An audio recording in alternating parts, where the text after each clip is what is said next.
আসসালামু আলাইকুম প্রিয় দেশবাসী, আমার ইউটিউব চ্যানেলটা যারা দেখতেছেন তাদেরকে অনেক অনেক ধন্যবাদ।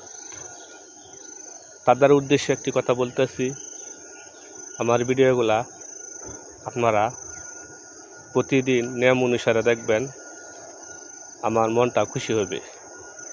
আপনাদের মাঝে ভালো ভালো ভিডিও আমি দিতে অনেক আগ্রহ থাকব। প্রত্যেকেই যারা মোবাইল ব্যবহার করেন, মোবাইলটা ছোট্ট বাচ্চাদেরকে কম দিবেন।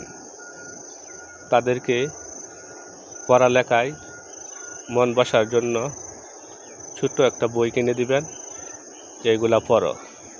আর সবসময় মোবাইল দিয়ে থাকেন, তারা মোবাইলের দিকে মনোযোগ জায়গা, পড়ালেখার দিকে মনোযোগ কম